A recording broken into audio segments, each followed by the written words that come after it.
या अल्लाह आज की रात के सदक़े उन्हें हुजूर के मदीने की हाज़िरी नसीब फरमा। माशाअल्लाह, अल्लाह सलामत रखे। यहाँ तो जवानों की आवाज़ भी बूढ़ों से ज़्यादा हल्की निकल रही। इस गांव के नौजवानों को बोर्नविटा की बहुत ज़्यादा ज़रूरत है। हाँ, मैं हमारे ब्लॉक प्रमुख साहब बैठे हैं, इनसे मैं कहूँ कि इस गांव के लिए अगर इलेक्शन लड़ें अगली बार ना, तो बोर्नविटा ज़रूर बांटें, ताकि जवानों में कम से कम खड़े होने की ताकत बनी रहे। है ना ताकत सीने के अंदर? जितनी है ज़रा उतनी लगा के बोलें या रसूल अल्लाह। माशाअल्लाह। मैं एक बात आपसे कहूँ कि कई बार ऐसा होता है ना कि खाली लंगर और शिरनी के सहारे ही बंदा चला आता है कि भाई आज छुट्टी है, जो तबर्रुक वहाँ मिलेगा वही खा लिया जाएगा। तो आपसे गुजारिश है, खाली तबर्रुक के या लंगर के सहारे ना आया करें, थोड़ी सी रोटी घर भी खा के आया करें, ताकि सुभान अल्लाह कहने की ताकत बनी रहा करे। ठीक है, जो घर से भी खा के आए वो बोलें जरा सुभान अल्लाह। अपनी बेरी के बेर को इकट्ठे बताते हैं। ए चचा बैठ, ए भाई बैठा चचा को, कुर्सी का बड़ा झगड़ा है ना। बैठ जाओ, चेयरमैनी बस 5 साल रहती है, हुजूर की गुलामी तादम अजीज रहती है। हमारे प्रमुख साहब बैठे, इनकी बैठक मैं आपको बता दूं, ये जब मैं आया हूं तभी आ गए थे हमारे बब्बू भाई चौधरी, इनके साथ हम लोग बैठे हुए थे और अभी तक ही बैठे हुए माशाल्लाह। तो इनकी बैठक से लग रहा है ये बताना चाह रहे हैं कि हम नेता बाद में हुजूर के गुलाम पहले हैं। यही मसला होना भी चाहिए। हमारा सबसे पहला रिश्ता हुजूर से, ठीक है ना। अल्लाह आपको सलामत रखे। आप तो चेयरमैन भी नहीं है, फिर भी आपको कुर्सी मिली रखी। ये देखो, ये सारे जमींदार बैठे, और अगर कुर्सी पे बैठ के भी थक गए तो आप घर चले जाइए। जो लोग खड़े हैं उन्हें बैठने की जगह मिल जाएगी। जो लोग नहीं थके वो जरा जोर से दुरूद पाक पढ़े, पढ़े बाबा से बुलंद, अल्लाहुम्मा सल्ली अला सय्यिदिना व शफीइना व नबीना मौलाना मुहम्मदिन मअदिल जुदी वल करम व आलिहि व अस्हाबिहि व बारिक वसल्लम सलातुन व सलामुन अलैका या रसूल अल्लाह सल्लल्लाहु तआला अलैहि वसल्लम। मैं सबसे पहले मुबारकबाद पेश करता हूँ जुमला अरकान कमेटी, जिन्होंने इस अजीम महफिल को सजाने में कोशिशें, काविशें, मेहनतें की हैं। अल्लाह ताला सबकी कोशिश और काविश और मेहनतों को अपनी बारगाह में कबूल फरमाए और हम सब की हाज़िरी को हम सब के लिए मौला ज़रिया निजात बनाए। ये बात सभी लोग जान लें कि जलसे इतनी आसानी से नहीं होते हैं। जिस दिन से जलसे की तारीख मुकर्रर होती है तभी से कमेटी वाले जूतियाँ घिसनी शुरू कर देते और जलसा होने की सुबह तक मेहनत करते रहते हैं। बड़ी मेहनतों के बाद ये एक रात आती है और इन कमेटी वालों की मेहनत देखें कि ये घर तक पीछा पीछे चले गए। देखें आएगा कैसे नहीं, और लाके ही माने। आप इस जलसे को इतना हल्के में ना लें कि सुबह पिंडाल लगा था सुबह उखड़ जाएगा। ये महफिल में उतनी ही मेहनत लगी है जितने दिन से इसकी तारीख मुकर्रर हुई है। और ये जो हमारे जिम्मेदार लोग हैं, ये जो उलमा को बुलाते हैं, शुअरा को बुलाते हैं, ये इतना खर्चा करते हैं, ये बिला वजह नहीं होता। ये इसलिए भी होता है कि हमारी कौम के जो रहनुमा हैं वो हमसे आके कुछ बात बताएं, हमारा फायदा हो उसमें तो हम उस पर अमल की कोशिश करें। जहां हम गलत हैं अपने आप को रोकें। ईमान का ताल्लुक चूंकि उलमा से है तो इसकी इस्लाह उलमा करते हैं, और बाकी जो दुनियादारी के मामलात हैं उसमें हमारी दस्तगिरी हमारे नेता लोगों की रहती है या जो जिम्मेदार लोग हैं उनकी रहती है।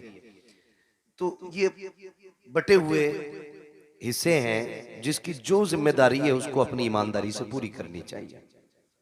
सबसे पहली बात तो ये कि जितनी देर मुझे सुने ना, ये सोच के न सुने ये कितनी कुर्सी तोड़ेगा, कितने माइक फेल करेगा, इससे कोई मसला नहीं। जरूरी बात यह है कि मेरी बात आपके दिल तक उतर जानी चाहिए, और यही सोच के आप सुनने की कोशिश करेंगे इंशाअल्लाह। ठीक है, अगली बात मैं बता दूं, ये हुजूर की महफिल है। यहां कोई जमींदार नहीं, कोई ठेकेदार नहीं, कोई भी बड़े ओहदे वाला नहीं, यहां सारे हुजूर के गुलाम बन के बैठे। कई बार ऐसा होता है कि लोग जलसों में जाके आके कहते हैं क्या हुआ जलसे में, कुछ भी नहीं था। मैं आपको बता दूं ये हुजूर की महफिल है। यहां जितने छोटे होके आओगे उतने की बड़े होके वापस जाओगे। अगर तुम्हें लगता है कि हम खां साहब हैं, हम जिम्मेदार हैं, हम ठेकेदार हैं, तो जेब में रख अपनी खां साहबी, अपनी ठेकेदारी, अपनी जिम्मेदारी। हम जिस रसूल की बात कर रहे हैं ना, उसके गुलामों का मामला यह है कि ये अलग बात है, खामोश खड़े रहते हैं, फिर भी जो लोग बड़े हैं वो बड़े रहते हैं। ऐसे असलाफ से मिलता है हमारा शजरा, जिनके कदमों में कई ताज पड़े रहते हैं। सुभान अल्लाह, सुभान अल्लाह। तो यहाँ कोई बड़ा नहीं है, यहाँ सारे हुजूर के गुलाम बन के बैठे और हुजूर की नौकरी करें। मैं भी हुजूर का नौकर, आप भी हुजूर के नौकर हैं। फर्क इतना है, मैं नबी नबी करने बैठा हूं, आप नबी नबी सुनने बैठे। मुझे भी हुजूर देख रहे हैं और आपको भी हुजूर। हुजूर ये पीछे वाले लोग क्या किसी दूसरी पार्टी से ताल्लुक रखते हैं? अलग पार्टी हो तो झंडा अलग लाया करो। ये हुजूर के गुलामों की महफिल लगी। हुजूर क्या बोले? ये कौन होते हैं जिनकी कोई पार्टी नहीं? दुरंगी छोड़ दे एक रंग हो जा, सरासर मोम हो जा या सरासर संग हो जा। तो आप लोग भी हुजूर की महफिल में बैठे। मैं देखूं ना देखूं, ये इनके स्टैंड, ये दीवार बन जाती है ना कभी कभी। मैं कई बार कहता हूं भाई इनकी जगह साइड में रखा करो। ये बीच में डिस्टर्ब होता है कि जो हमारे सामने के लोग हैं उनके बीच में दीवार आ जाती। खैर अब तो मसला कोई नहीं, जरा सुने बहुत तवज्जो से, ठीक है ना? चलूं आगे। सारे हुजूर के गुलाम हैं। जितने गुलामी का दावा करते मोहब्बत से कहते हैं या रसूल अल्लाह। आला हज़रत फरमाते हैं वो जो न थे तो कुछ न था, वो जो ना हो तो कुछ ना हो। जान है वो जहान की, जान है तो जहान है। मैं नेताजी एक बात बताऊं, हमारी महफिलें जो होती है ना, ये एक सभा से अलग होती है। हम जितना हम बोलते हैं उतना इन्हें बुलवाते हैं। उसकी एक वजह यह भी होती है कि जब कयामत में हुजूर के मदह खानों को आवाज लगे, हुजूर के नात पढ़ने वालों को आवाज लगे, तो तमन्ना यह कि सबसे आगे हजरत हसन हो, उनके पीछे बरेली के अहमद रजा खान हो, उनके पीछे हम जैसे गुनाहगार गुलाम भी खड़े हो जाए। अगर कोई ये कहे कि भाई हसन तो हसन ठहरे, आला हजरत तो आला हजरत ठहरे, तुम्हें जगह कैसे मिलेगी? तो हमें एक दलील मालूम है। हजरत यूसुफ का हुस्न बिकने लगा मिस्र में। जानते हैं कि नहीं?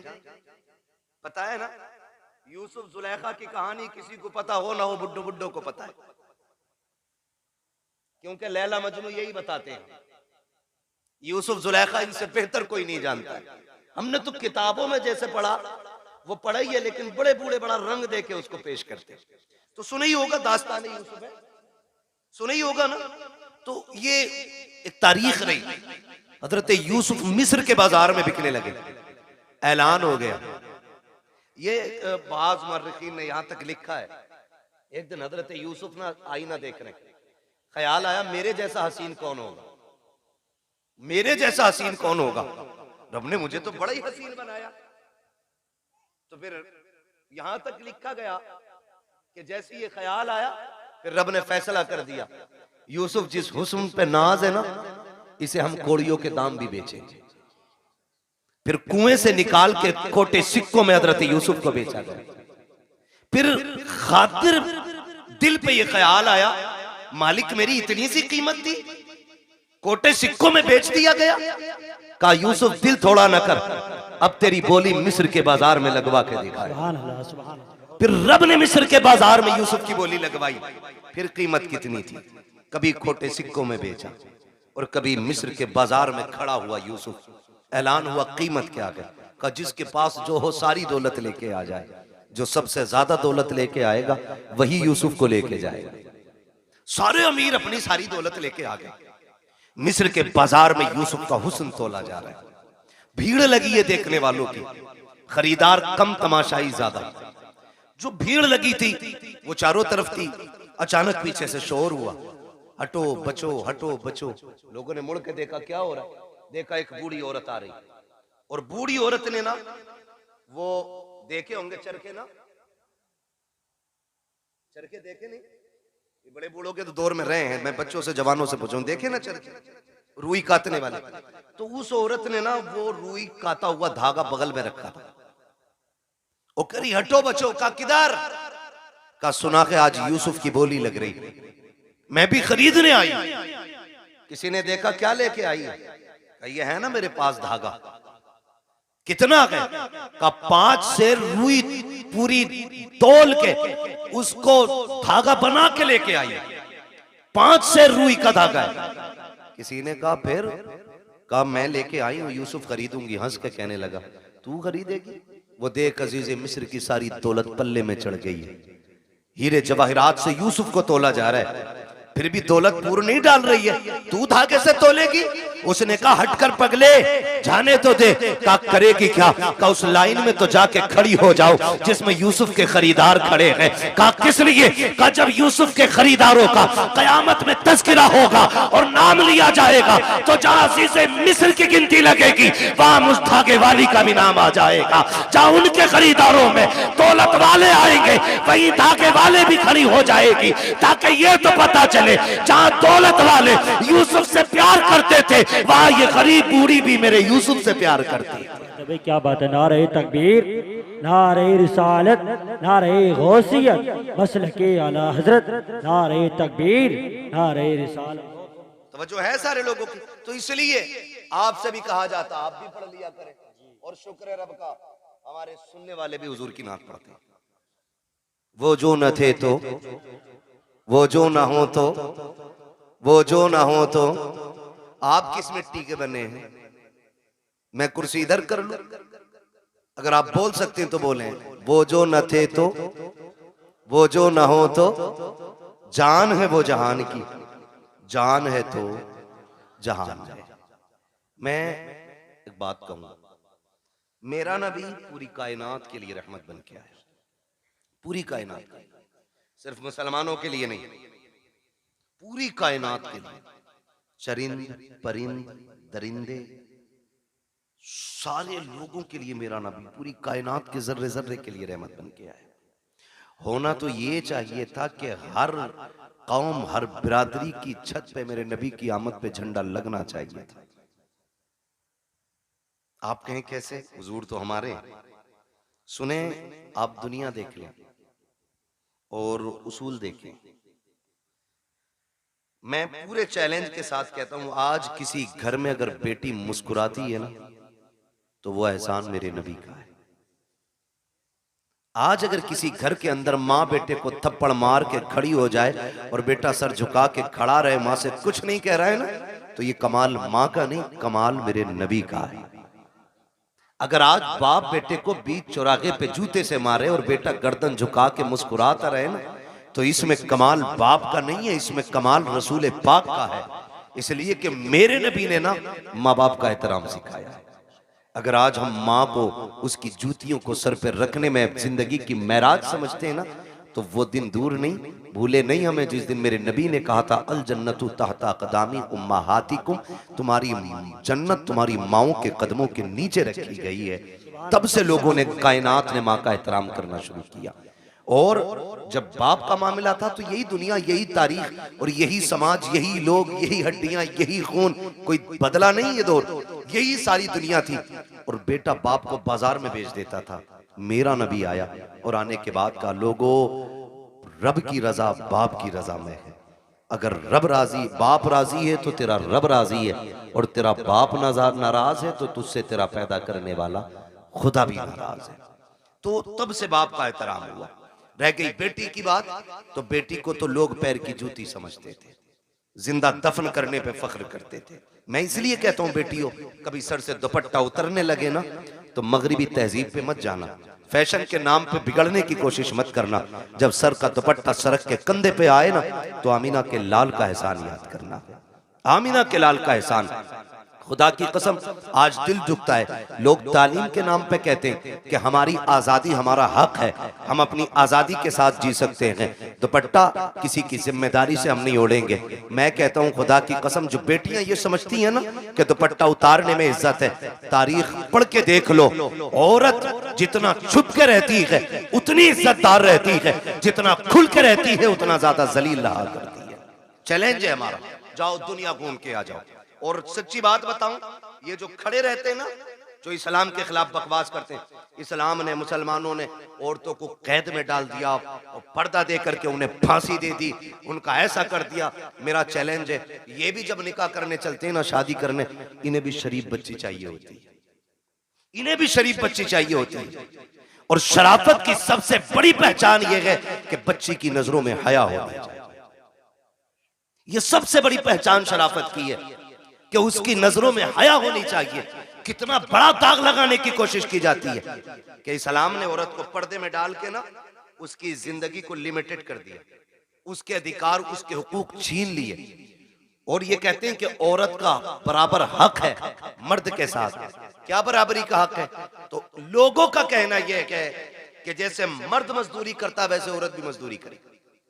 ये नजरिया कि अगर रोडवेज मर्द कंडक्टर है तो औरत भी होनी चाहिए, मर्द ड्राइवर है तो औरत भी होनी चाहिए, का ये बराबर का अधिकार है। मैं कहता हूं गैरत आनी चाहिए। कहा क्यों? कहा तुम हमारे इस्लाम के बारे में क्या जानो? इस्लाम वो खूबसूरत मजहब है जिसने पूरी इंसानियत के मुकम्मल हुकूक का ख्याल रखा है, एक एक हक का ख्याल रखा है। लोगों ने कहा कि इस्लाम ने औरत को पर्दे में रख के पाबंद कर दिया, वो घर के अंदर 4 लोगों का खाना बनाए। मैंने कहा तुम इसे गुलामी कहते हो, आओ तुम्हारी आज़ादी बताऊं। कहा आज़ादी किसे कहते? कि लड़की खुल के जिंदगी जिए, जो चाहे ड्यूटी करे, उसका भी सर्विस करने का हक है। मैंने कहा चल ठीक, हम लोग अक्सर फ्लाइट, एयरवेज वगैरह जाना रहता है, आप जाकर के देखो वो तमाशा औरत का बनाया गया है। हर जगह पे आपको लड़की खड़ी मिलेगी, हर जगह पे। मुल्क के अंदर लाखों नौजवान बेरोजगार टहल रहे हैं, उन्हें एक वक्त की रोटी देने के लिए तैयार हम नहीं है। किसी को पढ़े लिखे IAS IPS पकौड़ियां तलने के लिए तैयार है, लेकिन नौकरी मिलने को तैयार नहीं है। बेटियों के हुकूक के लिए लड़ने वालों, कौन से हक की बात करते हो?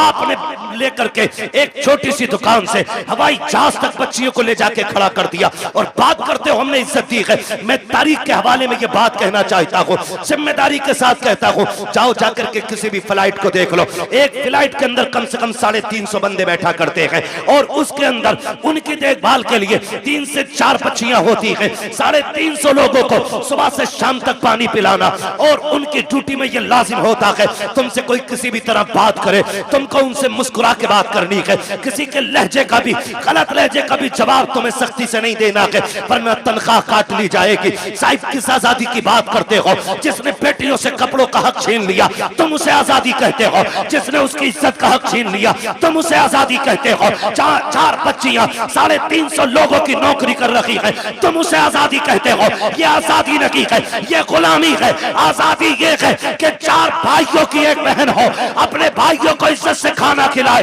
लेकिन खुदा की कसम किसी की मां ने दूध नहीं पिलाया है कि उस बहन की तरफ कोई नजर बिगाड़ के देख भी सके। इसलिए कि इज्जत के रखवाले रब ने 4 भाई दिए हैं और तुम इज्जतें लूट के आजादी देते हो। इस्लाम इज्जतें दे के बेटियों को आजादी अता फरमाता है। नारे तकबीर, नारे रिसालत, नारे गौसियत, मसलके आला हजरत उलमाए अहले सुन्नत हजरत उल्लामा मुफ्ती हम्माद साहिब किबला मुरादाबादी। नारे तकबीर, नारे। ये आजादी हमारे इस्लाम ने दी है। वो 4 लोगों का बना रही। बताओ 4 लोगों का खाना मुश्किल है या 400 लोगों का? बोले 400। और घर में बहन के तेवर देखे हैं आपने? उसने पोछा लगाया और जूता पहन के आ जाना, फिर बड़े हो या छोटे खैरियत नहीं है। बिस्तर अगर बहन ने लगा दिया तुम कूद के बैठ जाना, चादर अगर सिमट गई तो खैरियत नहीं है। झाड़ू लेके पीछे भागे तो कम, जूता लेके पीछे भागे तो कम। बड़ा भी है तो डर रहा है क्योंकि उसने सफाई की। तो मैं ये कहना चाहता हूं, ये इज्जत हमारे इस्लाम ने दी, ये इज्जत हमारा मजहब देता है। लेकिन दिल के पपोले जल उठे सीने के दाग से, इस घर को आग लग गई घर के चिराग से। किसके लिए रोए हम? कमी तो हमारी है ना सारी, खतावार तो हम ही है ना कहीं, चूक तो हम ही से हुई है कहीं ना कहीं।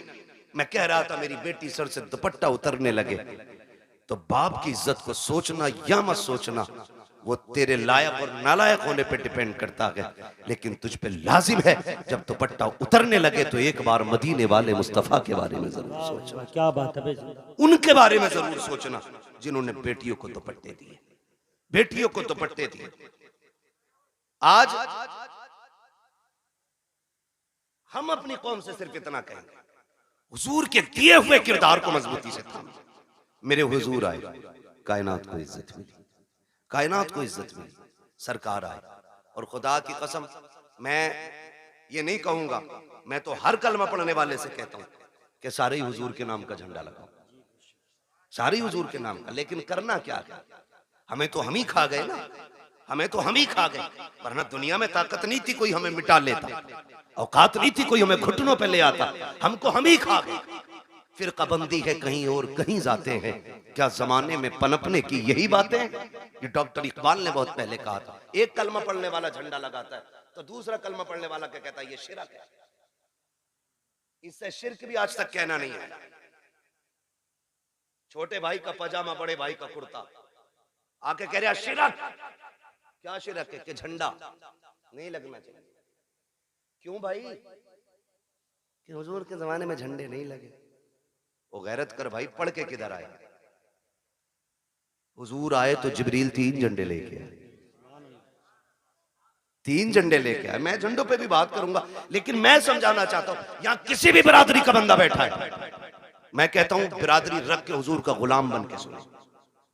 हुजूर आए, झंडा किसी ने लगा दिया, पेट में दर्द क्यों? ओ भाई, किसी झंडे पे पंजा लगा है, कौन सी पार्टी का झंडा है? बोले। यहां क्यों नहीं बोल रहे? जिसके घर में चूहे अजान दे रहे, वो भी दुकान पे बैठ के देश चलाता है।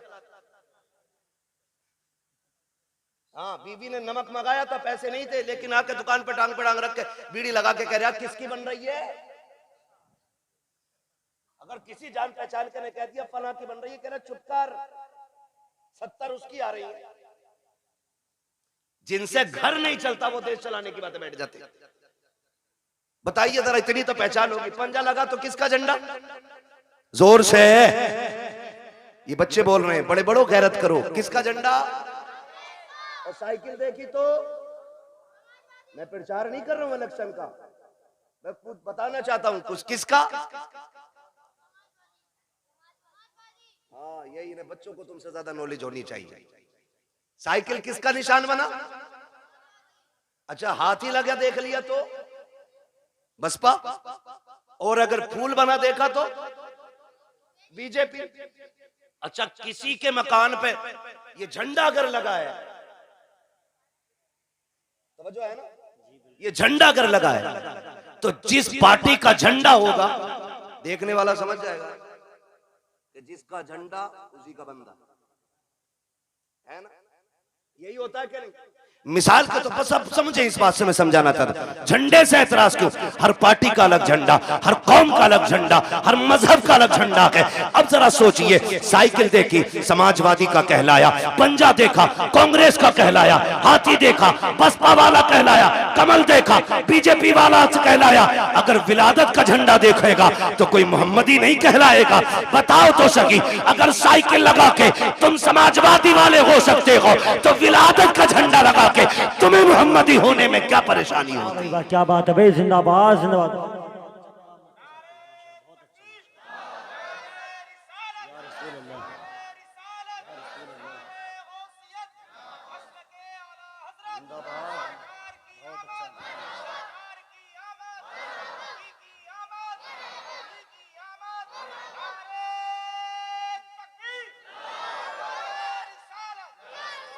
ओ भाई, तो हमारे झंडे लगे, टोपी ओढ़ के मस्जिद से निकल के कह रहे हाथ में तस्बीह है। अजीब मक्कार लोग हैं, तस्बीह भी नहीं रुकती, जीभ भी नहीं रुकती। जिक्र कौन कर रहा है? किधर हो रहा भाई? बराबर कह रही है, शेरा कही उसके जमाने में नहीं तो ये बराबर चल रही। या तो तू झूठा या तेरी तस्बीह झूठी। हाँ, तो लंबी लंबी फेंक रहे, आके झंडों में लोग कपड़ा खराब किया था, 3 गरीब बच्चे का दुपट्टा ही बन जाना। खुदा का शुक्र है हम मुस्तफा के मानने वाले। तू गरीब बच्चियों की लिस्ट बना के दे, हम सुन्नी लोग हैं, झंडे भी बराबर लगाएंगे, दुपट्टे भी बराबर बांट लेंगे, है क्या नहीं? हम दुपट्टे भी बांट सकते, झंडे। तो मैं ये मुसीबत दुपट्टे और झंडों में ही क्यों दिखती? फजूल खर्ची है। ये जो लाइट लगी है ना, ये फालतू थी, ये नहीं लगानी चाहिए थी।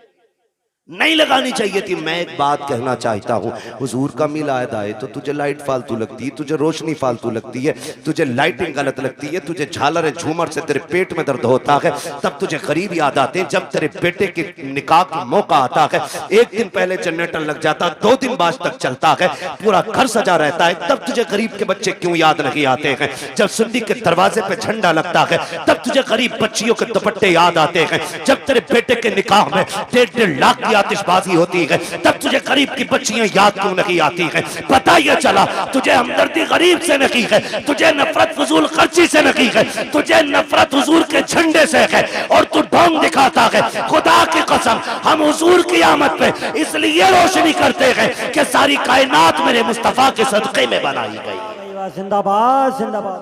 अगर हुजूर की आमद पे नहीं तो फिर कुछ भी।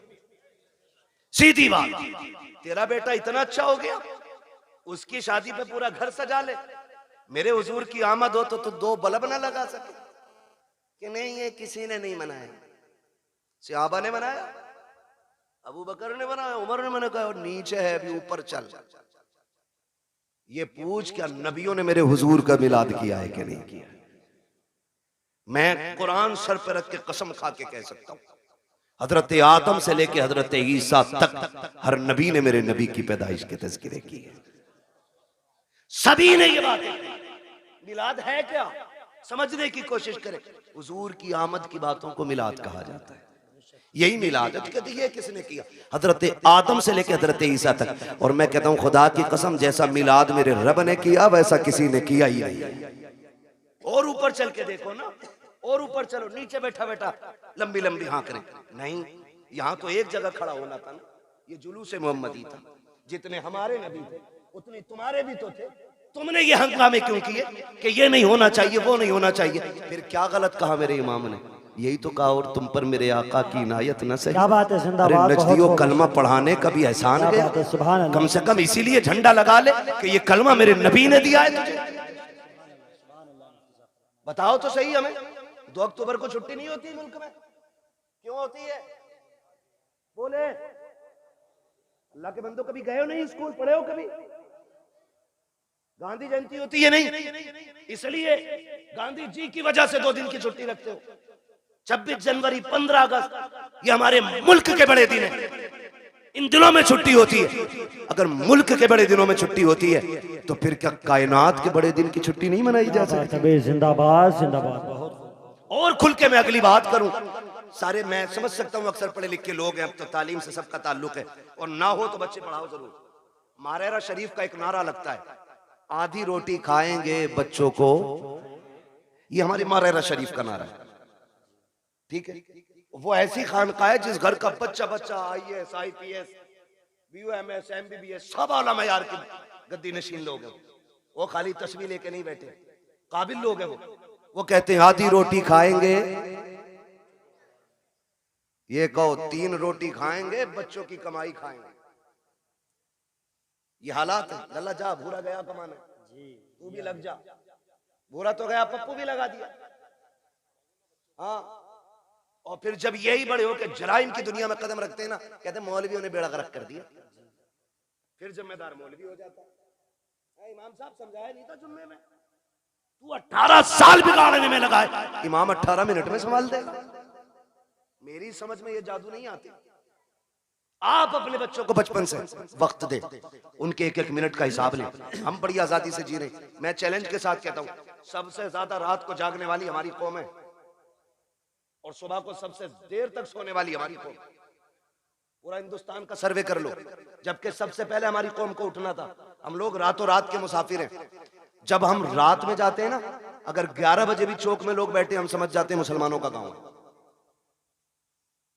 हाँ, और अगर 4 बजे अगर लोग ना रोड पे निकल मिल जाएं दौड़ते हुए, हम समझ जाते हैं ये गैर मुस्लिमों का गांव, क्योंकि हमारी कौम तो 11 बजे उठेगी ना, क्योंकि 2 बजे तक तो पबजी खेला होगा मेहनत से, उसमें अब्बा का नाम रोशन करना है।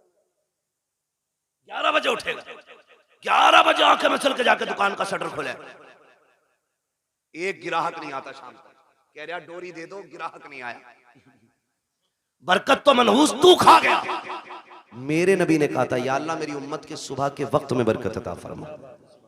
मैं चैलेंज के साथ कहता हूँ, सुबह ईशा पढ़ के, रात को ईशा पढ़ के सो जाओ, फजर उठ के पढ़ लो, और उठने के बाद थोड़ा कुरान पढ़ो, थोड़ी सी आप वजीफा पढ़ लो, और उसके बाद उठ के सीधे दुकान पे चले जाओ। तुम 10 बजे का इंतजार मत करो, तुम 10 से पहले पहले दुकान खोलो। जब तक लोग दुकान पे पहुंचेंगे, अल्लाह तेरी झोली में तेरी रोजी डाल चुका होगा। तरीका ही हमारे गलत है, तरीका ही हमारे गलत है। शिकारी भी शिकार करने जाते, रात भर आंखें फोड़ते, तब जाके शिकार मिलता है। दुकान पे 12 बजे जा रहे हैं, तो बदले अपने रवैये। तो ये हमारी कौम की कंडीशन है, सबसे बाद में सोना और सबसे बाद में उठना। बुरा ना मानिएगा, एक से कहने लगे साहब बच्चे को नहीं डांटते आप, उसने पता क्या कहा, क्या वो सुनता ही नहीं। तुम बात करियो, हमने कल अल्लाह क्यों 2 बजे तक पबजी खेल रहा, कई पागल हो गए, तो कह रहा 1 बजे तक तो मेरे अब्बा भी चलाते मोबाइल।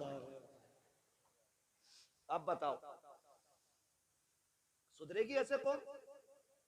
एक कहावत है बड़े बूढ़ों की, खरबूजे को देख के खरबूजा खरबूजा रंग बदलता है।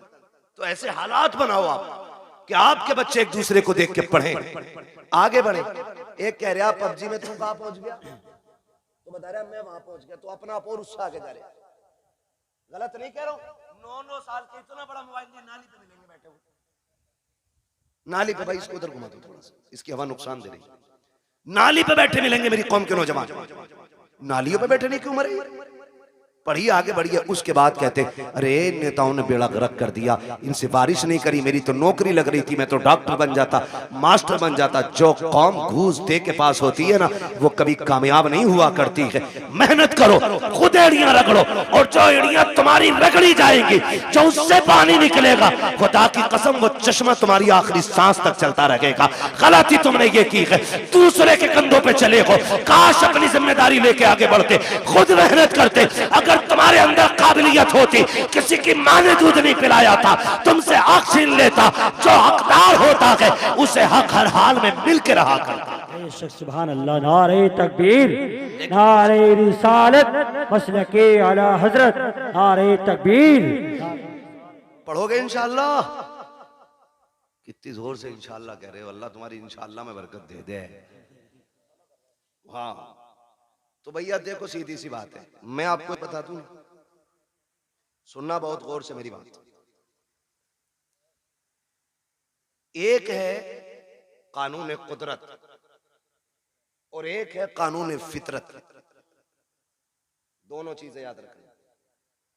कानून कुदरत में माफी है, कानून फितरत में माफी नहीं।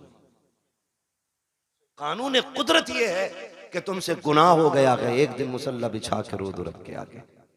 वह इतना बड़ा कादिर मुतलक है, तेरी पूरी जिंदगी के गुनाह एक लम्हे में माफ कर सकता है। यह है कानून कुदरत। लेकिन एक है फितरत। वो क्या है? कानून फितरत यह है कि ट्रेन आ रही है 120 की स्पीड से, और तुम यूं खड़े हो जाओ कि अल्लाह चाहेगा तभी मरेंगे, नहीं चाहेगा नहीं मरेंगे। वो आई और छींचड़े बखेड़ गई, फिर कहने लगो अल्लाह ऐसे ही चाह रहा था। ये फितरत है। आप स्पीड वाली गाड़ी के आगे खड़े होगे तो नुकसान पहुंचेगा। आप भरे दरिया में हाथ पैर बांध के डाल दो किसी को, और फिर कहो भाई कुदरत के ऊपर छोड़ दिया हमने। किसी को डेग में बंद करके पानी भर के नीचे से आग लगा दो और कहो जी कुदरत है, मरेगा मर जाएगा, बचेगा बच जाएगा। तो फितरत क्या है? बचना नहीं है ना। तो ये फितरत है। इसी तरह फितरत का ये भी कानून है, जो पढ़ेगा वो आगे बढ़ेगा, वरना आने वाले दौर में अनपढ़ों से नाली भी साफ नहीं कराई जाएगी। बिजनेस तो छोड़ो, बहुत बड़ी बात है, नालियां नहीं साफ करते और भीख भी नहीं मिलेगी।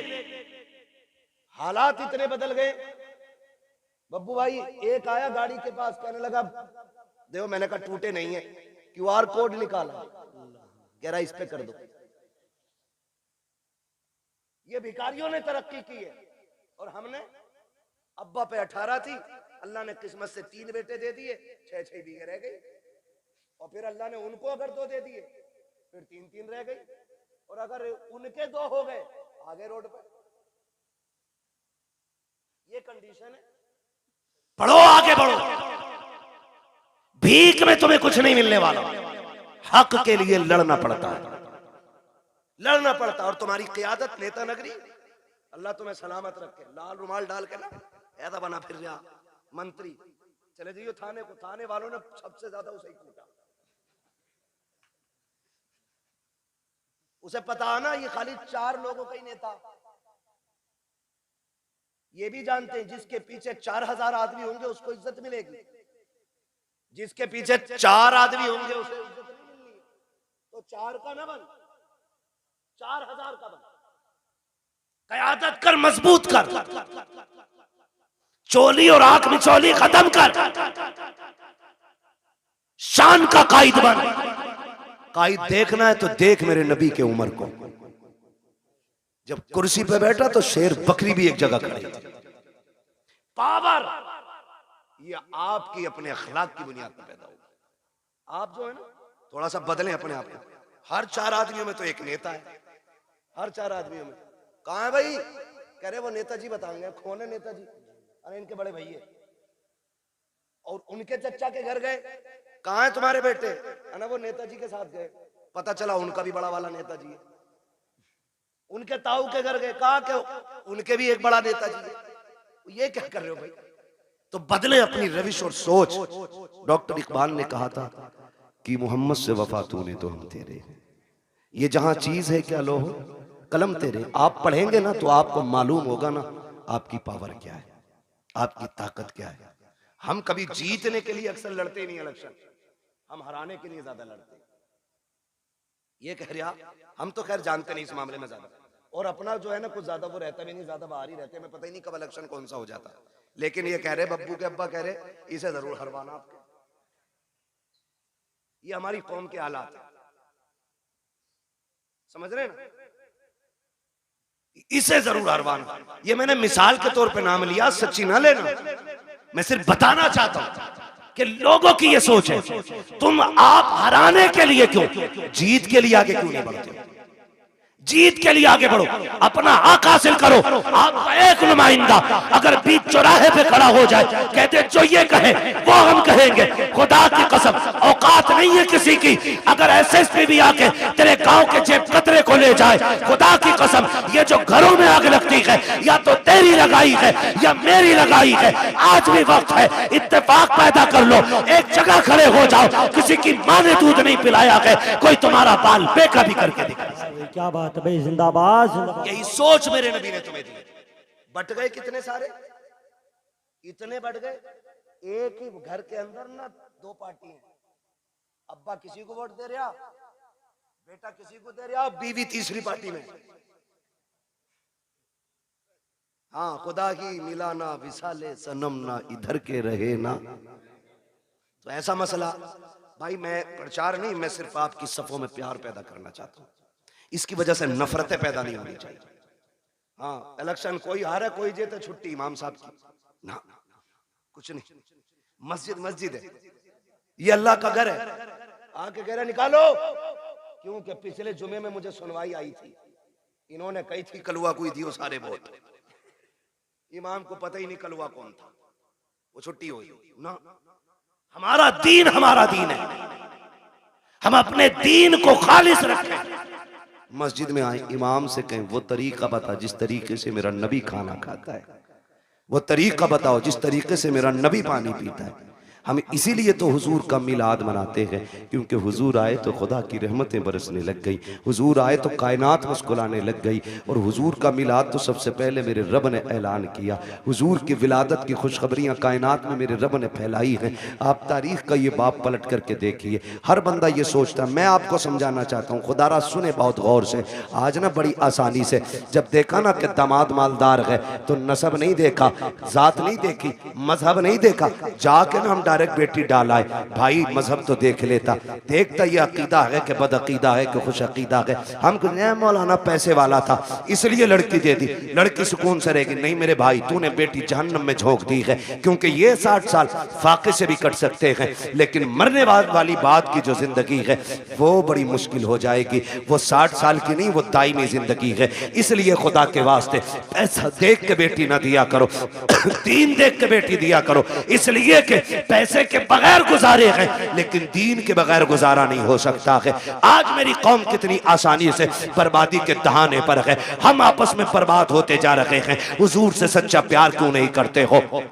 कई बार हमें भी कमेंट किया जाता है मौलाना वहाबियों ने क्या बिगाड़ा है। मैं कहता हूं खुदा की कसम, जितनी जमीन हमारे बाप की कल थी उतनी आज भी है और उतनी कल भी रहेगी इंशाअल्लाह। हमारी न किसी ने छीनी है, न हमने किसी वहाबी से छीनी है, न किसी वहाबी ने हमारी मैंड काटी है। का झगड़ा किस बात का है? मैंने कहा झगड़ा सिर्फ इतना है, ये बेगैरत ये कहते हैं कि नबी के माँ बाप जहन्नमी है माज़अल्लाह। मुझे ये बताओ, जिसकी गोद में ऐसा शहजादा आया हो, जिसके सदके में रब ने जन्नत बनाई है, उस माँ को जहन्नम में कैसे डाला जा सकता है? हमारा झगड़ा तो इस बात का है, इन्होंने नबी के माँ बाप को जहन्नमी कहा। सुनो, हमारे बाप को कोई गाली दे हम बर्दाश्त कर सकते हैं, खानदान को कोई गाली दे हम गवारा करेंगे, मेरे नबी को कोई गाली दे ये गवारा नहीं किया जाएगा। उनके माँ बाप को कोई बुरा भला कहे ये गवारा नहीं किया जाएगा, इसलिए कि हमारा ईमान ये है, जमीनो जमा तुम्हारे लिए, मकीनो मका तुम्हारे लिए, चुनीनो चुना तुम्हारे लिए, बने दो जहां तुम्हारे लिए, हम आए यहाँ तुम्हारे लिए, उठे भी वहां तुम्हारे लिए। तो भाई नारे तकबीर, नारे रिसालत, नारे गौसियत, मसलके आला हजरत हजरत अल्लामा मुफ्ती हम्माद साहिब क़िबला, नारे तकबीर, नारे। ये हमारा नजरिया भाई, हमारा कोई झगड़ा नहीं, सिर्फ इतना झगड़ा नबी के माँ बाप को जहन्नमी कहते हैं। वो खुद मेरे नबी क्या फरमाते? आका फरमाते, लोगों आदम से लेके अब्दुल्लाह तक जितने पुश्तों में मेरा नूर गया वो सारे शान वाले लोग थे। जितने रहमों से मैं गुजरता रहा वो सारे रहम अजमतों वाले। मेरे नबी ने गोया बताया कि मेरे नसब में जितने मर्द और औरतें आती हैं अल्लाह ने सबको इज्जत वाला बनाया है। ये मेरे नबी का ऐलान है। और खुदा की कसम मेरे महबूब का नूर देखे, अल्लाह ने महबूब के नूर को बनाने के बाद ज़मीन व आसमान जन्नत दोज़ख बनाए। फिर तख्लीक इंसानियत का जो मसला आया है ना, जो मसला आया है, हजरत आदम को सबसे पहले रब ने बनाया। किसको बनाया? जोर से। हजरत आदम का पुतला बनाया गया। जब वजूद तैयार हो गया, उनका वजूद तैयार, लोग कहते हैं कि इंसान पहले बंदर था। अजीब तहकीक के लिए घूम रहा है, जो बंदर की औलाद है वो बंदर कह रहे हैं अपने आप। हम तो आदम की औलाद है इसलिए आदमी है। ठीक है जी, हजरत आदम को बनाया, पहला इंसान हजरत आदम बने। जब पुतला तैयार हो गया ना तो अल्लाह ने हुक्म दिया, रूह को जाओ अंदर चली जाओ। रूह अंदर गई ना, लौट आई। रब ने फरमाया वापस क्यों आ गई? उसने कहा इसलिए आ गई कि अंदर दिल नहीं लग रहा था। मेरे नबी की शान मुलाहिजा करें कि अंदर दिल नहीं लग रहा था। फिर रब ने फरमाया अच्छा। फिर रब ने महबूब के नूर को हजरत आदम के वजूद में रखा। फिर जब रूह को हुक्म दिया अब जा, रूह गई तो अब निकलने का नाम नहीं ले रहे। कहा क्यों? कहा अब मेरा दिल लगने लगा है, क्योंकि इस वजूद में तेरे महबूब का नूर मौजूद है। हुजूर का नूर ना आदम अलैहिस्सलाम के वजूद में पहले पुश्त में रखा गया। जब पुश्त में था तो सारे फरिश्ते हाथ बांधे रहते। फिर वो नूर मुंतकिल करके पेशानी आदम में आया तो फरिश्ते सामने आ गए। हजरत आदम कहते हैं अल्लाह ये फरिश्ते कभी पीछे कभी आगे हाथ बांधे रहते हैं, मसला क्या? रब ने फरमाया आदम बात तेरी नहीं, बात मेरे महबूब की है। क्या मतलब? का वो नूर तेरी पुश्त में था तो ये उसकी जियारत के लिए पीछे खड़े रहते थे। जब पेशानी में आ गया ना तो ये सामने आने लगे, तो ये सामने आ गए। कहने लगे अल्लाह मुझे दिखा ना। फिर रब ने वो झलक हजरत आदम के नाखूनों में दिखाई और हजरत आदम ने जब हुजूर के नूर को देखा ना तो फिर चूम लिया। जब चूम लिया, खुदा का शुक्र है हम आदम की औलाद है, उन्होंने नूरे मोहम्मद देख के चूमा था, हम नामे मोहम्मद सुन के चूम लिया करते हैं। ये हमारा तरीका है। अब वो नूर हजरत आदम से हजरत अब्दुल्लाह तक आया। मुझसे गुजारिश पहले ही हो गई थी कि हुजूर का शजरा भी हो जाए, तो आज चूंकि मौजू भी है, बात भी है, मैं बताऊं कि किन किन जातों को मेरे नबी के नूर ने इज्जत बख्शी है। उसके लिए थोड़ा सा आपको मेहनत करनी पड़ेगी। आप जरा बोल दें सुभान अल्लाह। ऐसा नहीं ये सामने वाले बच्चे ना मेरा साथ दे, जब मेरा हाथ का इशारा हो ना, मैं वो हुजूर के नसब के नाम बताऊं जिन जिन जिस पुश्तों में मेरे हुजूर का नूर मुंतकिल होता रहा है। ठीक है, जब मैं हाथ का इशारा करूं समझ लेना मौलवी की सांस घुटने लगे। मौलवी सांस लेना चाह रहे तो आपको क्या बोलना है? इतनी जोर से बोलना ताकि मैं अपने गांव की मस्जिद के चनों का शोर भूल जाऊं। ठीक है जी, समझ के नहीं बात? हाँ, कितनी जोर से बोलेंगे जरा बोल के दिखा। और हाथ देखते रहना मेरा, ये नहीं मैं शुरू हो जाऊं तो फिर ऐसे देखने लगूं और मौलवी का दम घुटने लगे। ठीक है जी, मैं हुजूर का मिलाद पढ़ने लगा हूं, जरा बोल दे सुभान अल्लाह। है जवान हो, अल्लाह करे जवानियां सलामत रहे। अभी तो शादियां भी नहीं हुई है ना, अभी तो शादियां भी नहीं हुई है, तो फिर इतनी कमजोरी से कैसे बोल रहे हो सुभान अल्लाह? जरा बोले सुभान अल्लाह। ये मैं नहीं जानता ये इनकी उम्र कितनी है, लेकिन इन्होंने ऐसा नारा लगाया था कि मुझे गैरत चढ़ गई थी कि इस उम्र में इतना तगड़ा नारा। अल्लाह इन्हें सलामत रखे। हाँ, शादी के बाद कमजोरी आती है लेकिन इनमें तगड़े हैं। ठीक है जी, बोले जरा मचल के सुभान अल्लाह। आप जब बोलेंगे ना तभी मैं आगे शजरा पढ़ता रहूंगा, वरना मसला देखो माइक आपका इतना अच्छा है कि इसने बोलने का बिल्कुल किनारे पे लाके रख दिया, बोलने ही नहीं दे रहा है। जो मैं अपने रविश में बोलता हूँ ना तो ये धीरे धीरे धीरे धीरे धीरे हो रहा है। ठीक है, बस मैं आपको हुजूर का शजरा सुनाऊंगा तो मिलाद हुजूर का, फिर बोले सुभान अल्लाह। नारे तकबीर, नारे रिसालत, नारे गौसियत, मसलके आला हजरत शाह इस्लाम ज़िशान रज़ा क़ादरी, नारे तकबीर, मद्दाह रसूल राशिद रज़ा मरकज़ी, नारे तकबीर, नारे रिसालत। एक शायर साहब गए थे, अल्लाह करम से दो आ गए। कितनी बरकत होती है माशाअल्लाह। अभी आपको सुनना, मेरा टाइम पूरा हो चुका है, 12:30 बज गए। बोले जरा सुभान अल्लाह और जोर से। ऑपरेटर साहब थोड़ी सी ऐसी आवाज दे दो कि ये अपनी आवाज से हमारी पहुंचा दे, हमें चीखना ना पड़े ज्यादा, है ना? ठीक है, थोड़ा गला पकड़ रहा बहुत ज्यादा आपका, ये तवज्जो है सारे लोगों की। अगर कोई फूक गया ना पैसे ले लेना उसका, मगर आवाज खोल दो थोड़ी सी। बोले जरा सामने वाले बोलते सुभान अल्लाह। मैंने ई को बढ़ाने नहीं कहा, मैंने आवाज बढ़ाने को कहा है। ठीक है, ई को ना बढ़ाएं, आवाज बढ़ा दें। ठीक है बच्चे, आप मेरा साथ दें माशाअल्लाह। ये मेरी कमेटी के लोग हैं, देख रहे हो जिहाद क्या, ये पूरे शहादत के अंदर मंजिले में आ गया बंदा। बोले सुभान अल्लाह। मेरे बच्चों इतनी जोर से आप सुभान अल्लाह बोलो कि गला बैठ जाए, और गला बैठ जाए। अम्मी पूछे क्या हुआ, कहना अम्मी जब सारे लोग बोलने में कंजूसी कर रहे थे तब हम हुजूर की महफिल में गले की कुर्बानी देते।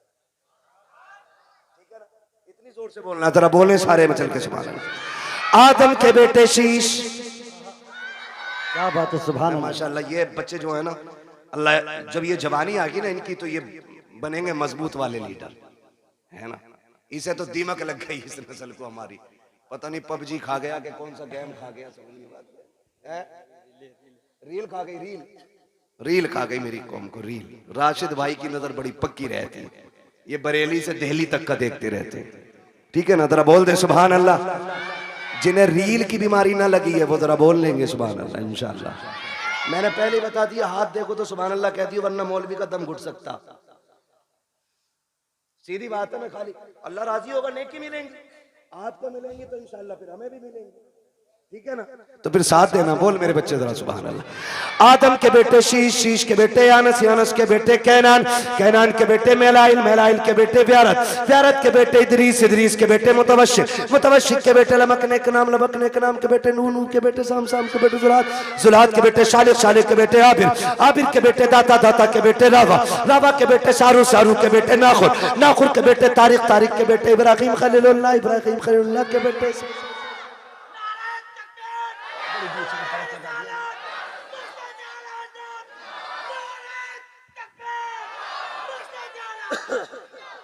है जी, अल्लाह सलामत रखे। दीवाना इसे ही कहते हैं, दीवाने को तहकीर से दीवाना ना कहो, दीवाना बहुत सोच के दीवाना बना है ना? कहीं भी नारा मार दिया मसला कोई नहीं है लगा तो कम से कम ऐसे हो, दानिशवरों से बेहतर ही है दीवाना जो अपने आप को बहुत बड़ा अक्लमंद समझ के बैठे हुए हैं। अल्लाह आपको सलामत रख के बात समझे आएगी तो फिर बोलेंगे सुभान अल्लाह, वरना ये मेरे आगे के लोग काफी हैं, मैं इन्हें देख के पूरा जलसा कर जाऊंगा। बोल दो जरा सुभान अल्लाह।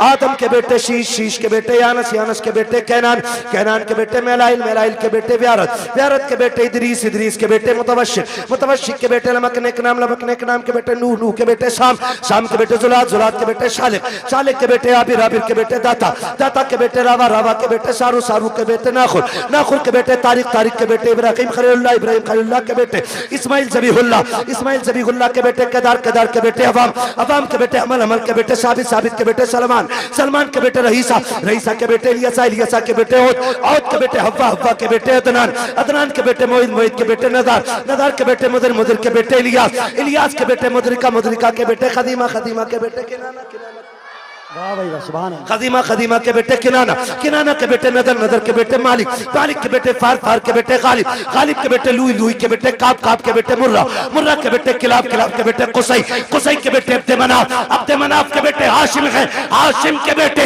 अब्दुल मुत्तलिब है, अब्दुल मुत्तलिब के बेटे अब्दुल्लाह है, अब्दुल्लाह के बेटे मुहम्मदुर रसूलुल्लाह। क्या बात है भाई, नारे तकबीर, नारे रिसालत, नारे गौसियत।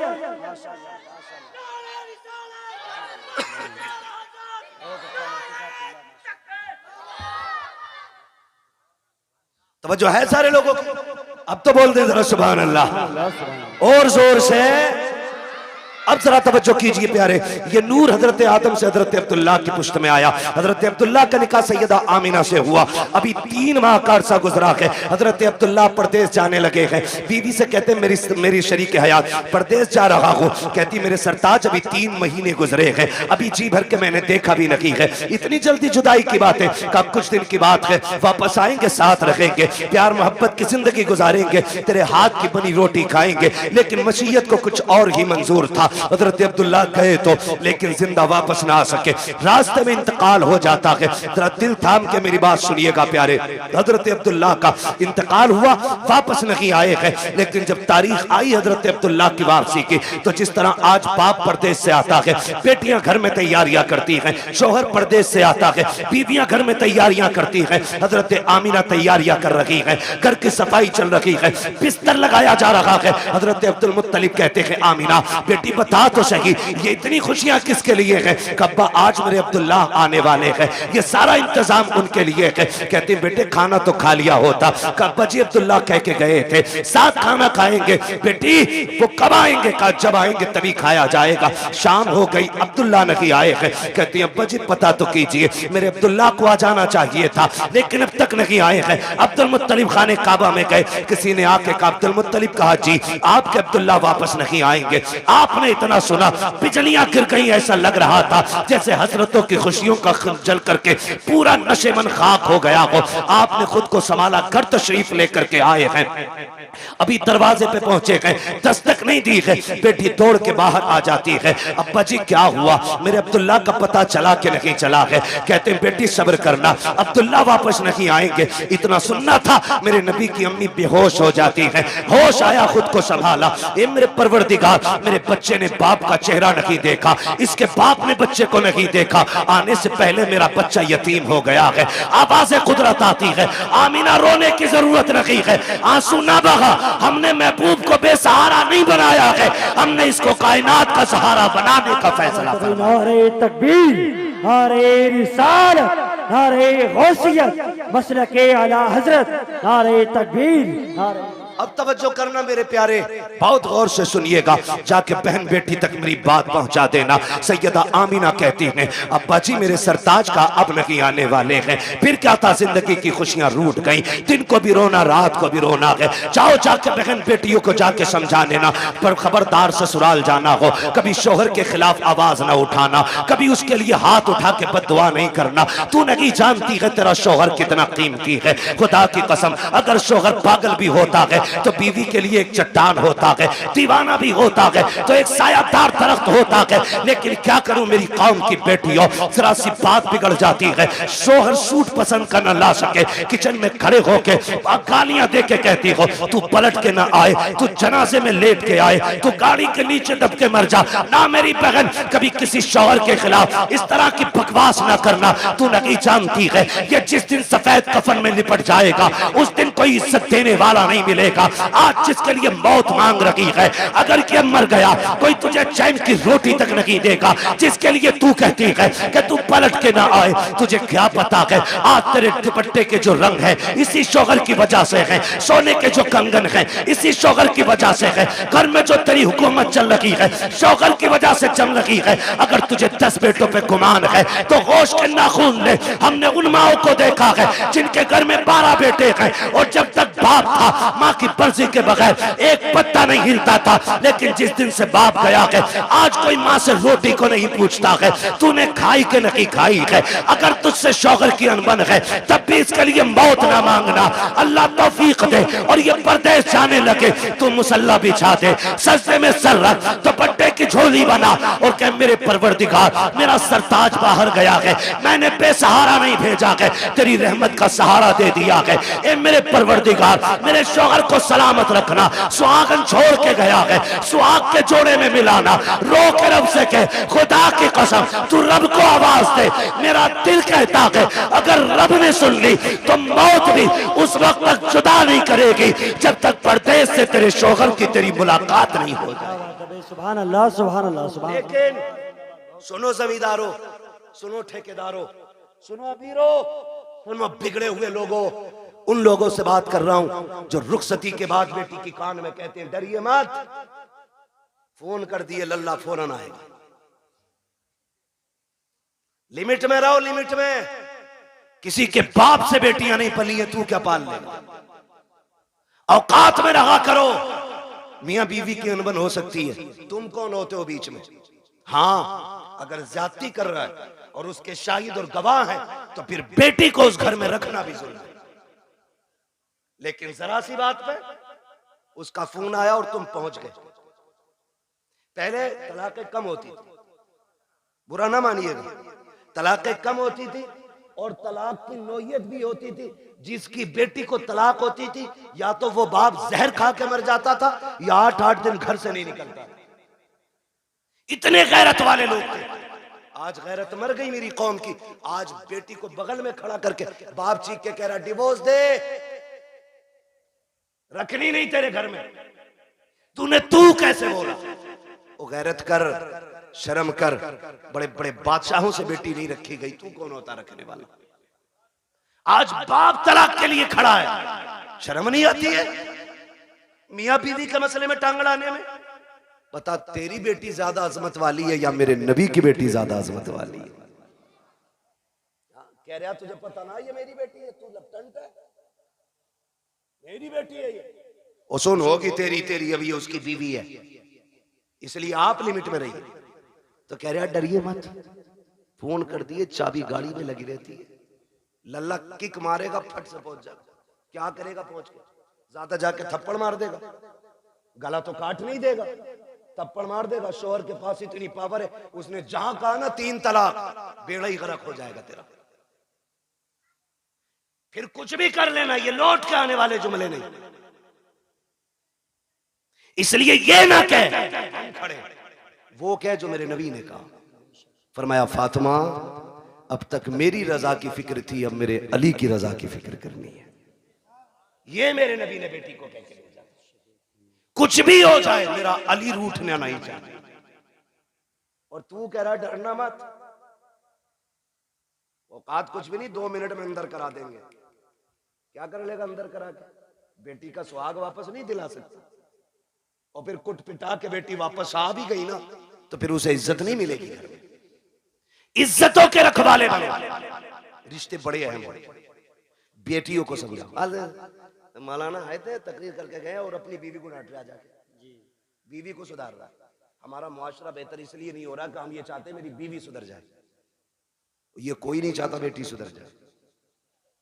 यहां से जाके बीवी को मत बताना, यहां से जाके बेटी को बताना कि बेटी जब तक जिंदा रहना है कनीज़े फातिमा बन के रहना।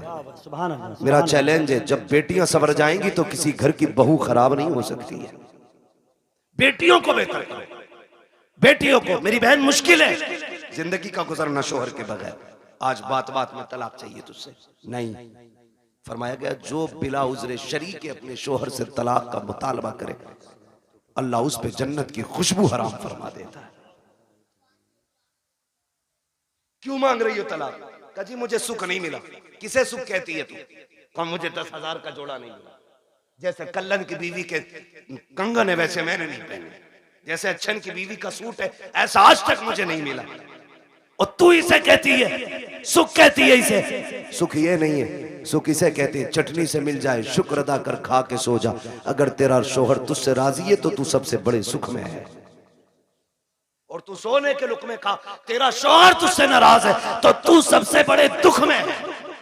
सुख में नहीं। सुख किसे कहते हैं? सुख किसे कहते हैं? सुख ये होता है तुझसे तेरा परिवार राजी रहे, मर जा। कहती नहीं मैं रहना ही नहीं है जी, मैंने इनसे जोड़ा मांगा, इन्होंने मुझसे कहा मेरे पास कुछ नहीं है। मेरी बहन कान खोल के सुन, देख तो सही, अगर दौलत सबसे बड़ी चीज होती तो मेरा नबी सबसे ज्यादा दौलत अपनी बेटी के जहेज में देता।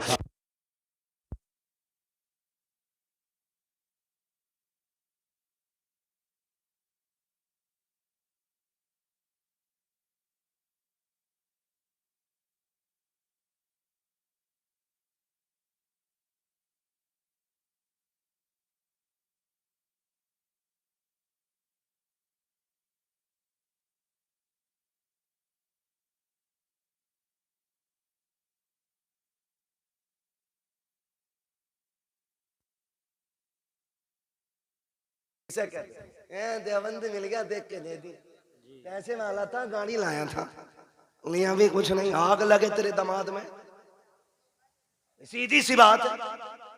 ओ भाई पैसे देख के दे दी। हुजूर ने जिसके हाथ में हाथ दिया था बेटी का, वो इतना गरीब मक्के का अली है कि जिसके पास मेहर देने का भी पैसा नहीं था, उसके हाथ में। और बेटी से क्या कहा था? फातिमा उस अली के साथ रिश्ता किया है जिस अली से बेहतर जमीन पे तेरे लिए कोई शोहर हो ही नहीं सकता। हो किधर, जा किधर है? हजरत आमीना रोई, रोई सैयदा आमीना बेकरार हो गई। मालिक बच्चा आया है लेकिन बाप नहीं रहे। रोई, दुख होता है, दुख होता है। आज सच में अल्लाह भला करे हमारी कौम का। और एक हंगामा है मैशर हो तो भूलूं उसको, सैकड़ों बातों का रह रह के ख्याल आता है। हमसे कहा गया सारे मौजूआत पे थोड़ा थोड़ा बोल लेना। भाई चौधरी साहब अगर सारे मौजूआत पे बोलूं तो 3 घंटे चाहिए। एक बात कम से कम इतनी तो की जाए जो उसका समझ में आ जाए कि इसमें क्या नुकसान क्या नफा है। बस आखिरी बात मैं करने लगा हूं, अल्लाह आपको सलामत रखे। टाइम 1.25 घंटे से ऊपर हो गया। बहुत गौर से मेरी बात सुनिए। हुजूर माँ के शिकम में आए, मुश्किल जिंदगी होती है एक बेवा की, और वो जिंदगी तो बड़ी मुश्किल थी। इतनी मुश्किल जिंदगी थी कि उस दौर में बेवा को जीने का हक ही कोई नहीं था। लोग कहते हैं ना क्यों मिलाद मनाते हो? इसलिए ही तो मिलाद मनाते हैं। अगर किसी का शौहर इंतकाल कर जाता था ना, या तो उसे मनहूस समझा जाता था, या उसे शौहर की चिता पे जला दिया जाता था, या उसे 40 दिन एक कमरे में बंद कर दिया जाता था। फिर भी जिंदा निकल आती तो गधे पे बैठाया जाता, काला मुंह किया जाता और कहा जाता ये वो मनहूस है जो शौहर को खा गई, और फिर उससे कोई निकाह नहीं करता। इतनी नफरत बेवा से थी। अगर कोई काम पे निकल रहा और सामने बेवा आ गई तो पीछे लौट जाता था कि इस मनहूस का चेहरा देख लिए।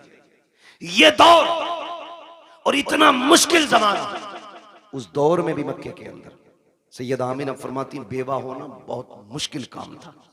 और ऊपर से हमारे कबीले का दस्तूर ये था कि जब किसी का शौहर इंतकाल कर जाए तो खुशबू नहीं लगानी, इत्र नहीं लगानी, 1 साल तक सोग मनाना होता था। कहती मेरी जिंदगी बड़ी मुश्किल हो गई। कहती मेरा दिन को भी रोना रात को भी। एक दिन मैं सोई ना, रात को आंख रोते रोते लग गई। ख्वाब में एक बुजुर्ग तशरीफ लाए और उन्होंने कहा आमीना मुबारक हो तुझे। मैंने कहा आने वाले ये बता, मेरी तो रातें रो के गुजरती हैं, दिन रो के गुजरते हैं, मुबारक किस बात की देने आए हो? कहा मैं इस बात की मुबारकबाद देने आया हूँ क्योंकि तू नबियों के इमाम की माँ बनने वाली है। भाई वाह, सुभान अल्लाह, सुभान अल्लाह। ये मिलाद है मेरे नबी का, ये आदम कर रहा है क्योंकि तू नबियों के इमाम की माँ बनने वाली है। कहने लगी बाबा मैंने पहचाना नहीं आपको। कहा मुझे नहीं जानती, मुझे आदम सफीउल्लाह कहा जाता है, मुझे आदम कहा जाता है। कहती जिस दिन पहले दिन आदम आए मुबारकबाद दी, मैं सुबह उठी ना मेरे माथे पे पसीना। कहती मैंने हर दिन की तरह यूं साफ किया। कहती बस साफ करना था, मेरे दुपट्टे से मुश्क की खुशबू आने लग जाती है। मुश्क की खुशबू आ रही है। हैरत नहीं होती है कह रहा नबी हमारी तरह है, आम इंसान की तरह नबी तशरीफ लाए हैं। सनीचर तू पैदा हो पूरे मोहल्ले में बदबू आए, तेरे अब्बा की शक्ल देख के पता चल जाए ये उस मनहूस का अब्बा है, और तू कह रहा हमारी तरह। देख मेरा नबी कैसा है। ये आला हजरत ने नहीं कहा है, मुहद्दिस देहलवी नहीं कह रहे हैं, ये नबी की अम्मी सैयदा आमिना फरमा रही हैं कि जब माथे पे मैंने पसीना साफ किया मेरे कपड़े से खुशबू, अब चूंकि बेवा को खुशबू नहीं लगानी थी मैं डर गई, मेरे दुपट्टे से खुशबू आई तो जमाना क्या कहेगा। मैं धोने के लिए दौड़ी, जब मैंने पानी डाला तो कहते दुपट्टे की खुशबू खत्म करनी थी, जो पानी दुपट्टे से निकल रहा था उस पानी से खुशबू थी, जिस जमीन पे लग रहा था उस जमीन पे खुशबू थी। मैंने धोना छोड़ दिया, दुपट्टा समेट के रख दिया। जैसे जैसे दिन गुजरते गए मुबारकबादियां मिलती रही, अंबिया आते रहे, मुबारकबादी देते रहे। कहते फिर वो दिन गुजरते गए, कहते जब कई महीने गुजर गए एक दिन ऐसा हुआ कि खुशबू मेरे घर से निकली, आंगन में फैली, आंगन को पार किया, पड़ोस में गई, पड़ोस की हदों को तोड़ा, मोहल्ले में फैल गई। मैं खुशबू छुपा रही थी लेकिन खुशबू आगे बढ़ती जा रही थी कि यहाँ तक के बातें होने लग गई। आमिना बड़ी अजीब खुशबू लगाती है। बात चलते चलते अब्दुल मुत्तलिब तक आ गई। अब्दुल मुत्तलिब घर आए, आमीना बेटी सुना गए तू खुशबू लगाया करती है। कहा ना मैंने कोई खुशबू नहीं लगाई है। कहा अगर खुशबू नहीं लगाई तो तेरे बदन से खुशबू के झोंके कैसे आते हैं। कहते हैं अब्बा जी सच ये है मैं कोई इत्र नहीं लगाती हूँ, हकीकत ये है जब से आपके बेटे अब्दुल्ला की अमानत मेरे शिकम में आई है, मैं जिन गलियों से गुजरती हूँ वो गलियां उसकी खुशबू से महक जाया कर। वाह क्या बात है, नारे तकबीर, नारे रिसालत। तवज्जो है ना सारे लोगों की। मैं मिलाद बयान बहुत तेजी में बयान कर रहा हूँ। कहती हैं कि मेरी बात नहीं है, ये उस बच्चे की बरकत है जो मेरे शिकम में आया है। मैं गलियों से गुजरूं तो गलियों से खुशबू आती है। मुस्कुराने लगे बेटी और भी कोई बात कहा अब्बा, और भी ताज्जुब खेज बात है। कहा क्या कहा एक दिन मैं सहन में टहल लगी थी, मैंने कंकर उठाया, मैंने कहा फेंक तो चुभ ना जाए। कहती जब मैंने हाथ लगाया, ये नबी नहीं नबी की अम्मी कह रही। कौन नबी की, बोले जरा कौन? नबी की अम्मी कह रही है, नबी नहीं कह रहे, नबी की अम्मी कह रही वो कंकर मैंने उठाया, मैं चाहूं कि फेंक दूं। कहती जब हाथ लगाया ना तो वो मोम की तरह पिघलने लग गया, मोम की तरह। कहती मेरे मुंह से जुमला निकला, या अल्लाह ये क्या मामला है, ये पत्थर पिघल रहा है, कंकर पिघल रहा है। कहती इतना कहा ना वो कंकर बोलने लगा। उसने कहा अमीना यार को तो आने दे, अभी तो छोटे छोटे पिघल रहे हैं, जब वो आ जाएंगे बड़े बड़े पत्थर पिघलने लग जाए। सुभान अल्लाह। वो कंकर मुझसे बोला। कहती मेरे ससुर मुस्कुराने लग गए। आमीना और भी बात है ना, और भी कहा अब्बा और बताऊं। कहा क्या, एक दिन मैं सो रही थी, मुझे पसीना आया ना, अचानक मेरी कमर के पीछे से ठंडी हवा के झोंके आए। जब झोंके आए मैंने मुड़ के देखा, ये हवा किधर से आ रही, मौसम में तो हवा नहीं है। कहती जब मुड़ के देखा ना तो दो खूबसूरत परियां, एक दो खूबसूरत चांद जैसी चेहरे वाली शहजादियां मेरी कमर के पीछे पंखे से हवा कर रही। मैंने कहा कौन हो जी, इधर किधर से?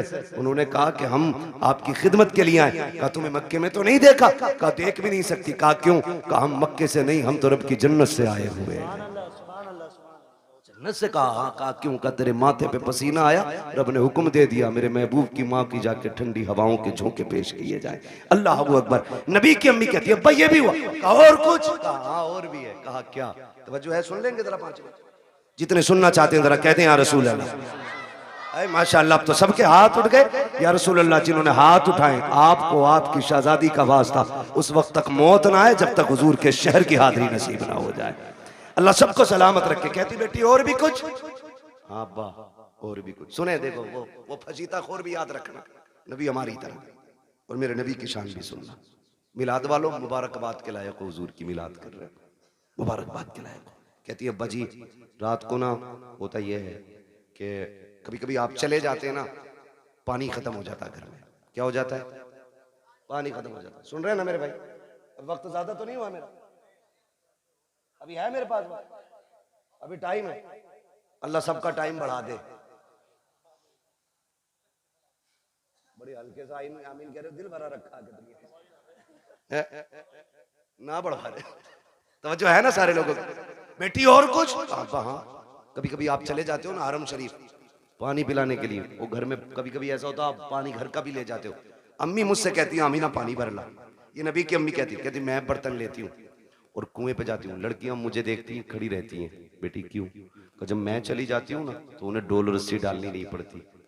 क्या मतलब? कहा, अब्बा मैं जाती हूँ और मैं कुएं के किनारे खड़े होती हूँ और झांकती हूँ ना तो पानी छलांगे मार के किनारे पे आके खड़ा हो जाता है। किनारे पे आके खड़ा हो जाता है। अब्बा जी सब यूं बर्तन भर लेती हैं, किसी को रस्सी डोल की जरूरत नहीं पड़ती। बेटी फिर तुम? कहा, अब्बा सबसे बाद में मेरी बारी आती है, फिर मैं पानी भरती हूँ और जब मुड़ के चलती हूँ फिर पानी नीचे जाता है। अब्बा बोलता है पानी जब नीचे जाता है तो पानी बोलता है। हाँ अब्बा पानी नहीं, जब मैं वापस आती हूँ सारी बच्चियां लड़कियां आती हैं, मैं पीछे रह जाती हूँ, तो जब मैं चलती हूँ ना तो जो बड़े दरख्त हैं वो भी सजदे में गिर जाते हैं, जो छोटे पौधे वो भी गिर जाते हैं। अब्बा पत्थर भी बोलते, कंकर भी बोलते। बेटी क्या बोलते? कि अब्बा जी वो बोलते मैं सुनती हूँ। तो अब्दुल मुत्तलिब कहते हैं बेटी तुम उनकी आवाज सुनती हो? कहा हाँ। उनकी बोली समझ लेती हो? कहा जी अब्बा समझ भी लेती हो। अब जब इतनी बात कही, कहते हैं बेटी बताओ ना क्या कहते हैं वो? कहती है अब्बा जी जब मैं चलती हूँ तो कुएं का पानी, दरख्त, रास्ते के पत्थर, कंकर, छोटे बड़े सभी आवाज देते हैं अस्सलातु वस्सलामु अलैका या उम्म रसूलिल्लाह। ए नबी की माँ तुझ पर भी सलाम हो, तेरे आने वाले बेटे मोहम्मद पर भी सलाम। क्या बात है, जिंदाबाद जिंदाबाद। अल्लाह कहती अच्छा कलेजा ठंडा हो गया, मुस्कुराने लगे, कहने लगे रब ने मेरी दुआ कबूल कर ली। अब्बा क्या मतलब? का एक दिन तुझे रोते देखा, मैं हरम में गया, मैंने गिलाफे काबा पकड़ के कहा था काबे वाले मुझे तूने और भी बेटे दिए, मेरा एक गया तो मैं सब्र कर लूंगा। आमीना का तो कोई सहारा ही नहीं रहा। ये जो बच्चा आने वाला है ना अल्लाह इसे ऐसा बना देना कि ये मेरी आमीना का सहारा बन जाए। कहते मैंने इतना का आवाज आई अब्दुल मुत्तलिब तू तो आमीना के सहारे की बात कर रहा है, जिसको हम भेजने वाले हैं ना हमने उसे कायनात का सहारा बनाने का फैसला। सुभान अल्लाह सुभान अल्लाह सुभान अल्लाह। कि मैं तभी समझ गया ये बेटा शान वाला होगा। नबी की अम्मी बयान फरमाती है फिर वक्त गुजरता गया, वो रात आ गई जिस रात में मेरा शहजादा आने वाला है, शहजादा आने वाला है। घर सजाए थे आप? सजाए थे भाई? बोले अगर सजाए हो तो सजाए थे कि नहीं? लाइट लगी थी, झंडे भी लगे होंगे, ये तो पहचान है हम सुन्नियों की, है ना? सारी मस्जिदें सजी थी। सुभान अल्लाह। मस्जिदें सजी कोई नया काम नहीं। 12वीं शब आई, रब ने फरमाया जिब्रील जी रब्बे जलील का हुक्म करो कि पूरी जन्नत सजाई जाए। अब बोले जरा सुभान अल्लाह। जो अब तक नहीं बोला मुझे अफसोस रहेगा वो जलसे में आया ही क्यों था। रब ने हुक्म दिया जिब्रील जन्नत सजवाओ। अर्ज करते हैं मालिक जन्नत तो कहते ही सजी सजाई जगह को। फरमाया नहीं और ज्यादा सजाओ ताकि जन्नत को भी पता लगे आज वो आ गया कि जिसके सदके में जन्नत बनाई गई है। जन्नत सजाई गई, फिर हुक्म हुआ एक मिंबर लगाया जाए। कहां? बैतुल मामूर के पास। बैतुल मामूर के पास मिंबर लगा। फिर रब ने फरमाया मीकाईल से कहो कि वो हमारी शान में खुतबा पढ़े। हजरत मीकाईल ने रब की शान में खुतबा पढ़ा, यानी कि तकरीर की, और ऐसी तकरीर के पूरी जन्नत झूमने लगी। जब तकरीर मुकम्मल हो गई, रब हुक्म क्या है? रब ने फरमाया जिब्रील जी रब्बे जलील कि जिब्राइल, मीकाईल, इसराफील, इजराइल चारों आ जाओ। चारों आगे। मालिक अब का अपने ताबे फरिश्ते 1-1 लाख फरिश्ता लेके आमीना की चौखट पे चले जाओ। अभी नहीं बोलोगे तो कब बोलोगे यार? आमीना की चौखट पे। मालिक करना क्या है? का पता नहीं, महबूब आने वाला है, मुबारकबादी पेश करनी है। अब बहुत गौर से सुनना। इधर सैयदा आमीना कहती है मैं घर में लेटी थी, आज मुझे अब्दुल्ला के ना होने का बड़ा गम था।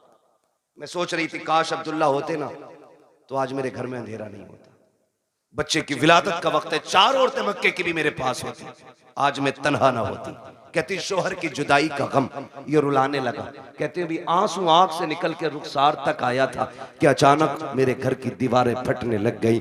फदखला सलासुन निस्वा, 3 औरतें घर के अंदर दाखिल हुई। उनके कद खजूरों के बराबर थे, चेहरे चांद से ज्यादा रोशन थे। कहते मेरी चारों तरफ आके बैठ गई। 4 थी, एक रिवायत में 3 भी है 4 भी है। कहती 4 औरतों को मैंने देखा, आके बेटी मैंने कहा कौन हो? का एक कहती हमें नहीं पहचाना। का बताओ तो सही कौन हो? एक ने कहा मुझे हव्वा कहा जाता है, दूसरी ने कहा कि मुझे मरियम कहा जाता है, तीसरी ने कहा मुझे इस्माइल की अम्मी हाजरा कहा जाता है, चौथी ने यह कहा मुझे नहीं जानती हो, मुझे फिरौन की बीवी आसिया कहा जाता है। का आई किस लिए हो? का मुबारकबाद देने आए हैं। का किस बात की? का तू नसीबों वाली है, तेरी गोद में नबियों का इमाम आने वाला। क्या बात है भाई, क्या बात है। नारे तकबीर नारे रिसालत, नारे गौसियत, मसलक का तेरी गोद में नबियों का इमाम आने वाला। फरमाती वो मुबारकबाद दे के चली गई। कहती फिर ख्याल हुआ काश कोई तो औरत होती जो मेरा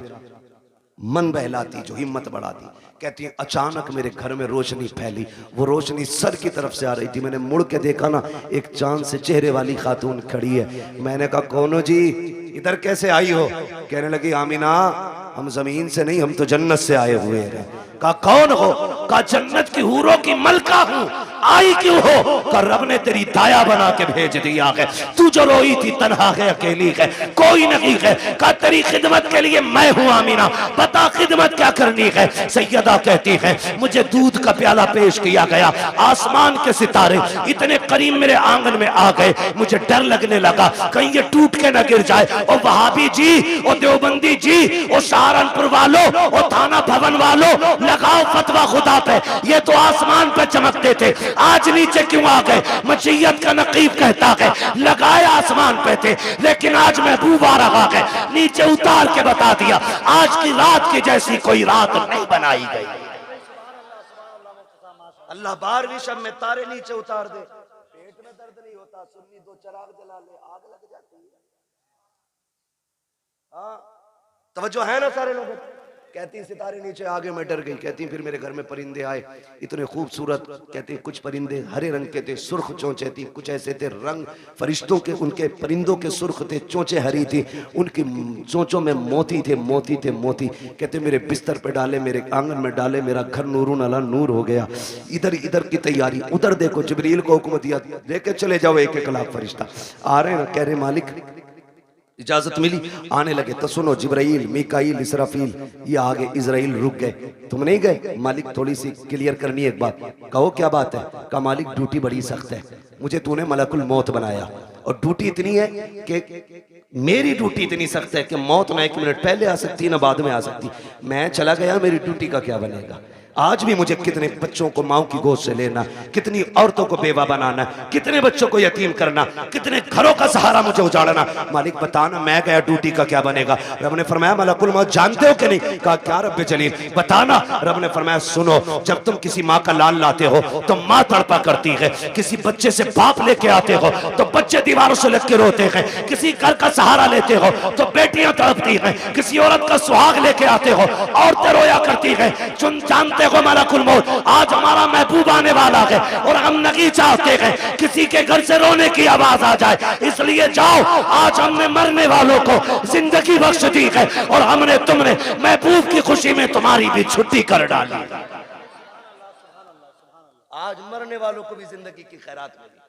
और मुहद्दिसीन फरमाते जिस दिन हुजूर आए उस साल में जितने भी बच्चे पैदा हुए रब ने सारी माओं को बेटे ही अता किए थे। महबूब की खुशी ने रब ने पूरी कायनात में बेटे बांट दिए। मौलवी बिरयानी बांट दे तो कहता है अल्लाह ने तो बेटे ही बांट दिए। पूरी कायनात को बेटों का तोहफा दिया रब ने। कितने दिन तक? 1 साल तक बेटे ही मिलते रहे सबको। तवज्जो है सारे लोगों की? बात खत्म करने लगा हूं बस।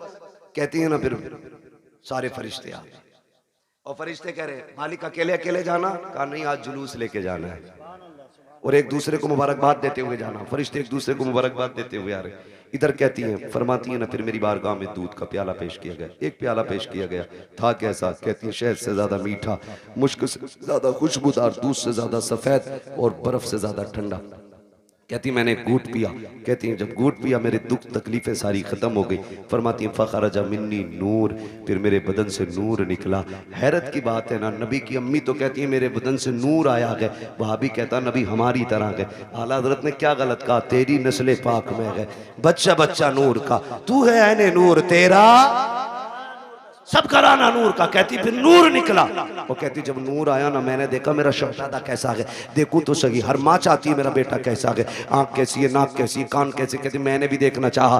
कहती जब लम्मा नजर तू, जब मैंने अपने बेटे को देखा, कहती मकहूलन, पहली नजर मेरी उसकी आंखों पे पड़ी तो मेरे लाल की आंखों में सुरमा लगा हुआ था। मदहूनन, बालों में तेल लगाए हुए हैं, मगसूलन गुस्ल करके आ रहे हैं, मुअत्तरन खुशबूदार पैदा हो रहे हैं। फरमाती है ताहिरन, पाक साफ आ रहे हैं। कहती मकसूरन, नाफ कटा हुआ है, मखतूनन, खतना शुदा पैदा हो रहे हैं। अगली बात कहती है, आते ही मेरे लाल ने काना साजिदा, सजदे में सर रखा, मैंने कान लगा के सुना, मेरा बेटा कह रहा था रब्बे क़ब्ली उम्मती, रब्बे क़ब्ली उम्मती। जमीले कादरी कहते हैं रब्बे क़ब्ली उम्मती कहते हुए पैदा हुए, रब ने फरमाया कि बख्शा अस्सलातो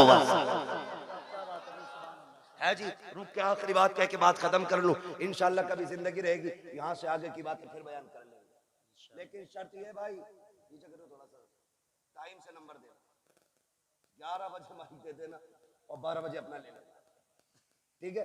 इंशाल्लाह कभी टाइम से गुफ्तगू होगी। हुजूर तशरीफ लाए, कायनात मुस्कुराने लगी, बातें बहुत सी हैं। हुजूर आ गए, हुजूर आए, इधर मेरे हुजूर ने सजदे में सर, उधर काबा झुक गया।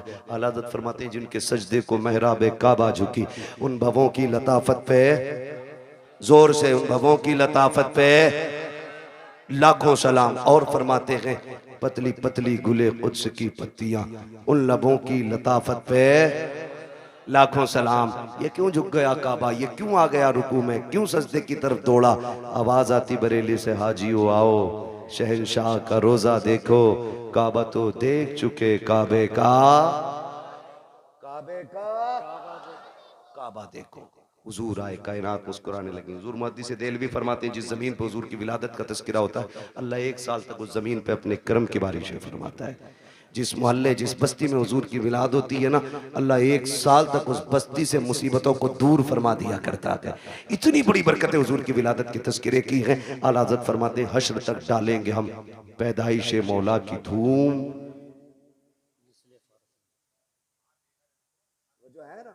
हश्र तक डालेंगे हम पैदाइश मौला की धूम, मिसले फारस नजद के किले किले गिराते जाएंगे। हुजूर की विलादत का महीना है। एक बात याद रखिएगा, इस बार गुजर गई है, आखिरी बात आपसे कह रहा हूँ, अल्लाह तौफीक दे अगली बार घर सजाए ना तो सिर्फ अपना नहीं, सबका सजना चाहिए। यही मिलाद वाले का पैगाम है, सबका घर सजना चाहिए। तूने 5000 की लाइटिंग की है ना, तो 2000 की उतार के गरीब भाई की चौखट पे डाल दे। क्या यार, हुजूर सिर्फ मेरे नहीं तेरे भी तो है ना, तेरे भी आंगन में हुजूर की आमद की खुशी लगनी चाहिए। और ऐसा नहीं कि रुक जा, तेरे से अच्छा करके सजाऊंगा, वो सारी लड़ी और टिमटिमा रहा उन्हें, इसमें सवाब नहीं, गुनाह मिलेगा। किसी का दिल तोड़ के मिलाद नहीं मनाना है, दिल जोड़ने के लिए मिलाद मनाना है। करेंगे इंशाल्लाह ऐसा ही, सारे वादा करें इंशाल्लाह। और हुजूर की विलादत का दिन आए ना, मीठा तकसीम करो, लंगर करो, खिलाओ, जात मत देखो, बिरादरी मत देखो, खिलाओ, ताकि दुनिया गैर मुस्लिम भी खा के जाए ना, उससे के यार खा ले आज, ना पूछ, ताकि उसे पता चले जब उनका मिलाद आता है ना तो सबका पेट भराया जाता है।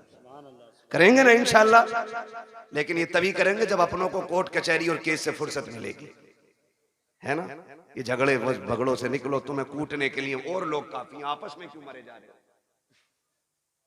वक्त होता मैं इस टॉपिक पे भी बात करता, बस इतना समझ लो, डॉक्टर इकबाल का वो शेर, न संभलोगे तो मिट जाओगे हिंदी मुसलमानों, तुम्हारी दास्तां तक भी ना होगी दास्तानों में। ठीक है जी, अपनी तालीम भी मजबूत कीजिए और अपनी क़यादत भी मजबूत कीजिए। आपकी तालीम भी कच्ची है, आपकी क़यादत भी कच्ची है, आप दोनों चीजों पे मजबूती से कोशिश करें। इल्म की जिम्मेदारी हमारे उलमा ले रखे हैं और क़यादत की जिम्मेदारी ये जिम्मेदार लोग जाने कैसे करेंगे। बहरहाल हमारी क़यादत भी मजबूत होनी चाहिए और हमारा हर एंगल से मुस्लिम कौम का एक बंदा मजबूत होना चाहिए। हमें चोरी करने की जरूरत नहीं है, हमारे नबी ने हमें उतना दे दिया। डॉक्टर इकबाल ने कहा था, तेरे दामन में है किस लालो जवाहर की कमी, तू किसी और के दामन की तरफ क्यों देखे। ठीक है, सब कुछ अल्लाह ने दिया, तो इसलिए कोशिश करेंगे इंशाल्लाह, हम तालीम पे भी ध्यान देंगे, तरबियत पे भी ध्यान देंगे। अल्लाह ताला हमारी इस कमेटी को दिन दूनी रात चौगनी तरक्की अता फरमाए और हमारी तमाम मुसलमान भाइयों को मौला करीम हर परेशानी से महफूज फरमाए। बिलखुसूस मौला फ़िलिस्तीन के मुसलमानों के हाल पर रहम फरमाए। और हमारे मौलाना राशिद रज़ा मरकज़ी साहब, इन्होंने एक वाकई एक बहुत बड़ा काम अपने सर लिया है। ये एक यूँ कहें कि ये कई तंजीमों का काम था जो अकेले इस मर्द मुजाहिद ने शुरू किया है। हम सब की जिम्मेदारी बनती है, हम अपने भाई राशिद रज़ा मरकज़ी के साथ खड़े हों।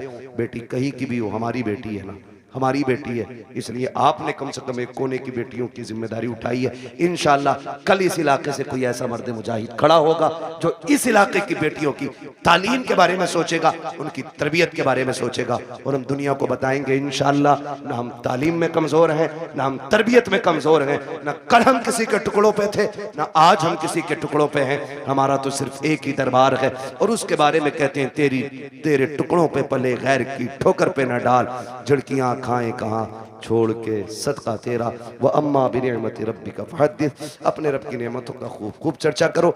इसलिए गुजारिश है हुजूर का मिलाद आए, सारे मिल बांट के मोहब्बत से हुजूर का विलादत मनाएं, पार्टी बंदी झगड़े फसाद सारे खत्म करें और एक झंडे के नीचे आ जाएं। वो झंडा हुजूर की गुलामी का झंडा होना चाहिए, हुजूर की गुलामी का झंडा होना चाहिए। नौजवानों तालीम में तरबियत में आगे बढ़ना है। बस जो हुए अगला तुमको माफ फरमाए रब्बे कायनात। जिंदगी ने दिया साथ, फिर होगी मुलाकात, चमन रहा फूल खिलेंगे, जिंदगी रहेगी फिर मिलेंगे। मुसाफिर हम भी, मुसाफिर हो तुम भी, किसी मोड़ पर फिर मुलाकात होगी। फकीरान आए सदा कर चले, सदा खुश रहो ये दुआ कर चले। सारे लोग कलमा शरीफ पढ़ लीजिए, ला इलाहा